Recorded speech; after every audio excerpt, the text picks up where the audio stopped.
शौर्य की छाँव। ये कहानी एक छोटे से गांव की है जो अपने सरल जीवन और एकजुटता के लिए जाना जाता था। गांव में एक गरीब किसान परिवार रहता था। राजू, उसकी पत्नी सुमन और उनके दो छोटे बच्चे पंखुड़ी और रवि।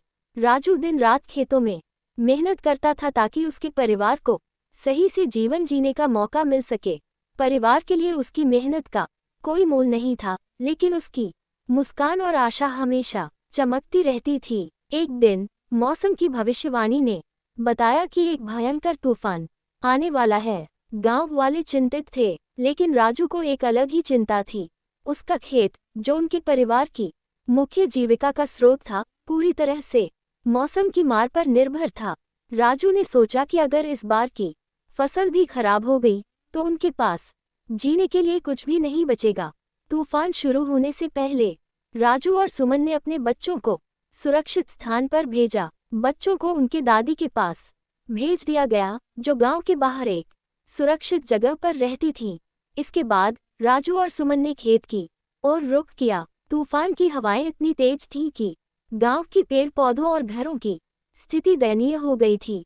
पानी की बौछारें खेतों को बहा ले जाने के प्रयास में थीं। राजू और सुमन ने खेतों में बने गड्ढों को भरने, फसलों को सुरक्षित रखने और पानी के बहाव को रोकने के लिए सभी उपाय किए। उनकी मेहनत और संघर्ष के बावजूद तूफान की ताकत ने सबको परेशान कर दिया। तूफान के दौरान राजू ने देखा कि गांव के सबसे अमीर आदमी बृजमोहन के घर की छत उड़ गई थी।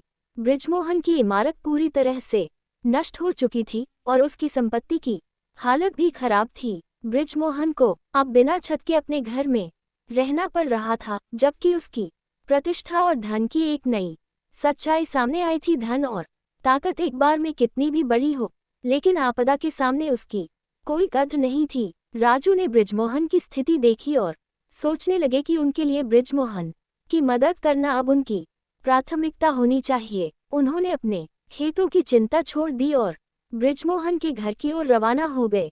राजू और सुमन ने मिलकर बृजमोहन की छत की मरम्मत की, घर को सुरक्षित किया और बृजमोहन की सहायता की। तूफान थमने के बाद जब सुबह की पहली किरणें उभरी तो बृजमोहन के घर में एक नया उजाला था और राजू के खेतों में भी थोड़ी बहुत फसल बची थी।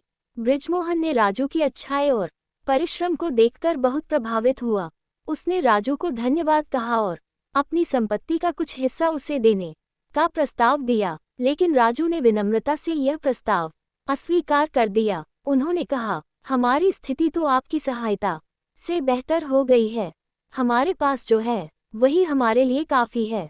हम आपकी मदद करने में खुशी महसूस करते हैं। राजू की ईमानदारी और आत्मसंयम ने बृजमोहन को गहराई से छू लिया।